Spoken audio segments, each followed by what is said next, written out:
Hey guys, it's Mike McCandless from the McCandless Collection. Today I want to talk to you about skeleton neons. Skeleton neon is what we have right here. They typically come one of two ways. They will come either with a glass frame or with a metal frame. And generally the earlier the piece, the more likely it is to be glass. And so this is an early piece here that's just a Trucks skeleton neon. If you look at old dealership pictures, these would typically hang in the front windows, but on the inside of the dealership. The problem with these skeleton neons, particularly if they're mounted on glass, they are incredibly fragile. You can't really pick them up from the ends. You have to be able to grab them into the middle. If they get any torque or bend to them, the glass will crack. So it's very rare to find an all original skeleton neon on a glass frame. This is an example of one that we have not wired up yet, but just had this this wooden frame built for it.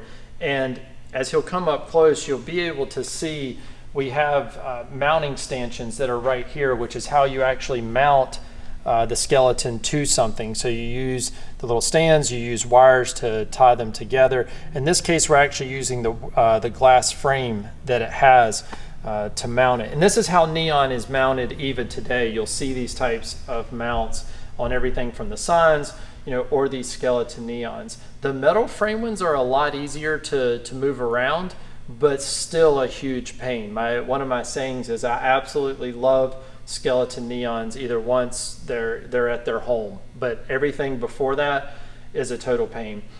You can look around as a collector. These are not terribly expensive and they're really cool pieces to have.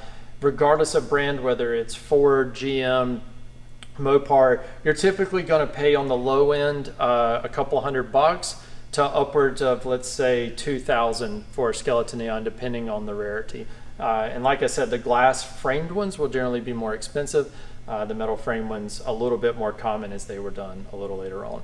But just giving you some information on some of the pieces that we have here. And we have about 30 of these in the museum in total. So there you go.